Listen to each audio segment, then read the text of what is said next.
आपके कोर्स में द्विवेदी युग भी है, उसके कवि हैं मैथिली शरण गुप्त प्रमुख रूप से। तो आज हम जो है द्विवेदी युगीन कविता की काव्यगत विशेषताओं पर चर्चा करेंगे। जो युग है वो युग परिवर्तनशील है और समाज भी परिवर्तनशील है, और इस परिवर्तनशीलता का मुख्य कारण होते हैं सामाजिक आंदोलन। सामाजिक आंदोलनों का प्रतिबिंब साहित्य में दृष्टिगोचर होता है, परंतु साहित्य केवल समाज का जड़ या फोटोग्राफिक चित्रण मात्र नहीं है।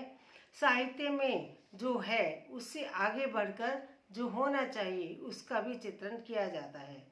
और साहित्य में हम देखते हैं कि देश की जो राजनीतिक, सामाजिक, सांस्कृतिक आंदोलन है उनका प्रभाव निश्चित रूप से पड़ता है। जो क्रांतिमूलक प्रवृत्तियाँ भारतीय हिंदू युग में अंकुरित हुई थी वो द्विवेदी युग में पूर्णतः विकसित हो उठी। द्विवेदी युग की जो विशेषताएं हैं उनको हम कुछ शीर्षकों में विभाजित कर सकते हैं ताकि आपको ठीक प्रकार से समझ में आ सके। सबसे पहली विशेषता है द्विवेदी युग की, वो है सांस्कृतिक नवजागरण।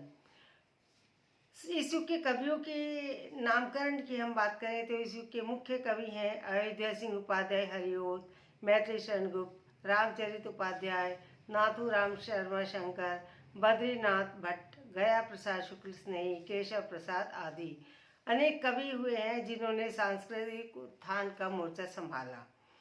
इन कवियों ने ये दिखाया कि हमारे देश की जो संस्कृति है वो बड़ी महान है। और इन्होंने मैथिली शरण गुप्त की बात करें तो मैथिली शरण गुप्त ने द्वापर जैसे पौराणिक आख्यान में भी सांस्कृतिक नवजागरण के अवसर ढूंढे। द्वापर के जो बलराम हैं वो गोप सखाओं में गोपी जो गोप हैं उनमें युग चेतना का संचार करते हैं और उन्हें बताते हैं कि ग्राम में रहने से किसी प्रकार के जो है आत्महीनता का अनुभव मत करो। और इस तरह से हम देखते हैं कि गुप्त जी ने राधा कृष्ण का नाम लेकर जो भोग रचनाएं लिखने वाले कवि हैं उनको धिक्कारा, यह कहकर भगवान को साक्षी बनाकर यह अनंगोपासना। तो इस प्रकार उन्होंने ईश्वर के नाम पर जो अपसंस्कृति का प्रचार प्रसार हो रहा था उसको उन्होंने खंडित किया। उस समय की तत्कालीन जो शिक्षा थी राष्ट्रीयता से पूर्णतः वंचित थी। विदेशी शासकों का जो लक्ष्य था वो था कि भारतवासियों को अपने भारतवर्ष में अपने शासन को चिरस्थायी बनाना है और इस प्रकार की शिक्षा देनी है जिससे कि जो भारतवासी है वो बस केवल क्लर्क बन करके रह जाएं। उन्होंने भारत के वेदों को, उपनिषदों को जो है कवियों ने पूरी तरह से जो है स्थापित किया और उनकी महिमा का बखान किया। गुप्त जी ने लिखा, जिसकी महत्ता का न कोई पा सका है भेद ही, संसार में प्राचीन सबसे है हमारे वेद ही। तो अंग्रेजों ने बड़ी चतुराई से हमारे देश की सांस्कृतिक आत्मा को स्खलित कर दिया था। पश्चिमी सभ्यता की आश्चर्यजनक बातों से भारतीयों का मन ऐसा मोहित हो गया कि वो अपने पूर्वजों के आचार, विचार और धर्म को निरर्थक मानने लगे। अपनी प्राचीन सभ्यता तुच्छ दिखाई पड़ने लगी। कवियों ने इस जड़ता को दूर करने के लिए सांस्कृतिक नवजागरण का मंत्र फूका और कहा अपनी कविताओं में, पराधीन रहकर अपना सुख शोक न कह सकता है, ये अपमान जगत में केवल पशु ही सह सकता है। अपना शासन आप करो, तुम यही शांति है, सुख है। पराधीनता से बढ़कर जग में नहीं दूसरा दुख है। सांस्कृतिक पुनर्जागरण के क्षेत्र में मैथिली शरण गुप्त का नाम सबसे ऊपर है, इसमें तो कोई संदेह है ही नहीं। इस काल की दूसरी विशेषता हम कह सकते हैं स्वराज्य के लिए संघर्ष और क्रांति। उस समय जैसा कि आप जानते ही हैं कि द्विवेदी युग में देश हमारा पराधीन था। स्वराज्य, स्वदेश, स्वदेशी और स्वतंत्रता आंदोलनों का यथार्थ चित्रण द्विवेदी युग की कविताओं में देखने को मिलता है। स्वराज्य की भावना को स्वदेशी आंदोलनों से काफी बढ़ावा मिला। काव्य में इन आंदोलनों की अभिव्यक्ति ओजपूर्ण स्वरों में की गई। माधव शुक्ल ने बलिदान के लिए भारतवासियों का आह्वान किया। फांसी चढ़ो, जेल में जाओ, भयवश कभी न देश भुलाओ, हथकड़ियों पर मिलकर गाओ स्वतंत्रता का गान, जागो उठो हिंद संतान। तो इस प्रकार से देवी प्रसाद गुप्त जी की भी पंक्ति है, कुछ करके रहेंगे। उन्होंने लिखा है, जब सर को उठाया है तो कुछ करके रहेंगे, आज़ाद ही रहेंगे या मर के रहेंगे। तो इस प्रकार हम देखते हैं कि द्विवेदी युगीन काव्य के अंतिम चरण में सशस्त्र क्रांति के माध्यम से जागरण लाने की पूरी कोशिश की गई। उन्होंने स्वतंत्रता को तलवार के बल पर भी प्राप्त करना चाहा, न कि केवल प्रार्थना और निवेदन के आधार पर। तीसरी विशेषता हम देखते हैं स्वदेशी आंदोलन के रूप में। इस काल में स्वदेशी आंदोलन राष्ट्र की नवजागृत चेतना का प्रतीक और संदेशवाहक बना। बंग भंग घटना के साथ ही देश में स्वदेशी आंदोलन प्रारंभ हुआ। पंडित महावीर प्रसाद द्विवेदी इस आंदोलन से पहले ही स्वदेशी वस्त्रों से प्रेम करने व उन्हें अपनाने का उपदेश दिया। अपने शब्दों में उन्होंने स्वदेशी आंदोलन का मार्ग प्रशस्त किया और कहा, स्वदेशी वस्त्र को स्वीकार कीजिए, विनय हमारी इतनी मान लीजिए, शपथ करके विदेशी वस्त्र त्यागो, न जाओ पास उससे दूर भागो। इस प्रकार आलोच्य युग के कवियों ने देश की आर्थिक दरिद्रता को दूर करने के लिए विदेशी वस्तुओं को त्यागने और स्वदेशी वस्तुओं को अपनाने का संदेश देकर स्वदेशी भावना का प्रचार प्रसार किया। शोषण विरोध। इस काल में विभिन्न प्रकार के जो शोषण समाज में प्रचलित होते हैं उनका विरोध किया, और शोषण विरोध को हम देख सकते हैं सामंतवादी शोषण विरोध के रूप में भी। जमींदारों के किसानों पर मनमाने अत्याचारों का लोमहर्षक चित्र इस युग की कविताओं में उपलब्ध है। किसान खाद डालते हैं, लेकिन जो पूंजीपति हैं, सामंत हैं, उनसे लगान को मनमाने तौर पर बढ़ाते हैं, बिना कोई वेतन दिए बेगार करवाते हैं।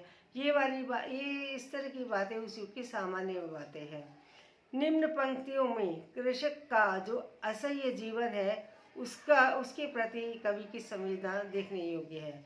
बहता है दिन रात हमारा रुधिर पसीना, जाता है सर्वस्व सूद में फिर भी छीना।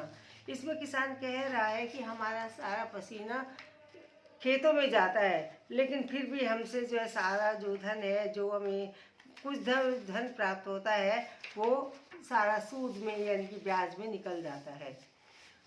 दूसरा शोषण विरोध है पुरोहितों द्वारा किया जाने वाला शोषण। तो इसमें जो है ये कहा गया है कि पुरोहित लोग भी जो है समाज का शोषण कर रहे थे, वो समाज के धन पर आश्रित थे। तो उसमें उन्होंने कहा, हाय 52 लाख ऐसे मुफ्त खोरे आज हैं, जिनके घर घर गांव गोरू घोड़े हाथी राज हैं, कि जिनके पास सब कुछ संपत्ति है, लेकिन बहुत से निर्धन व्यक्ति ऐसे हैं जिन पर वो जो है बहुत सारा जो धन है वो कुछ बताने के नाम पर, ज्योतिष के नाम पर, कुछ कर्म कांड करने के नाम पर जो उनसे धन वसूल करते रहते हैं। इन कवियों ने नारी शोषण का भी विरोध किया है। नारी का हमेशा से ही जो है शोषण होता रहा है। नारी विषयक समस्याओं का, जैसे कि दहेज प्रथा, अनमेल विवाह, विवाह दुर्दशा, बहुविवाह आदि समस्याओं को इन्होंने अपने काव्य में मुखरित किया है, क्योंकि ये समस्याएं ही नारी के शोषण का एक प्रमुख कारण है। इन कवियों ने अपनी कविताओं में बताया कि जब तक वनिता दुखी रहेगी होगा देश उद्धार नहीं, जब तक नारी मान न होगा दुखी रहेगा यह संसार। द्विवेदी युग में मानवतावाद भी इसकी एक प्रमुख विशेषता है, और इन कवियों ने मानवतावादी दृष्टिकोण को अपने काव्य में अपनाया है, और मानवतावादी दृष्टिकोण के कारण ही इन्होंने शोषण का विरोध किया है, तथा किसान, मजदूर, कुली आदि सब के प्रति अपनी मानवीय संवेदनाएं व्यक्त की है। इन कवियों ने द्विवेदी युगीन कवि पंडित दयाशंकर शुक्ल स्नेही जी ने फिजी ले जाए गए भारतीय मजदूरों के प्रति अपनी सहानुभूति को इस तरह से लिखा, रत्नगर्भ के लालों को परदेश में कोढ़ियों में कुली बन के जाना हुआ। यानी कि फिजी में जो भारतीय मजदूर गए थे उनको फिजी में कुली की तरह से काम करना पड़ा। इससे लेखक बहुत आहत है।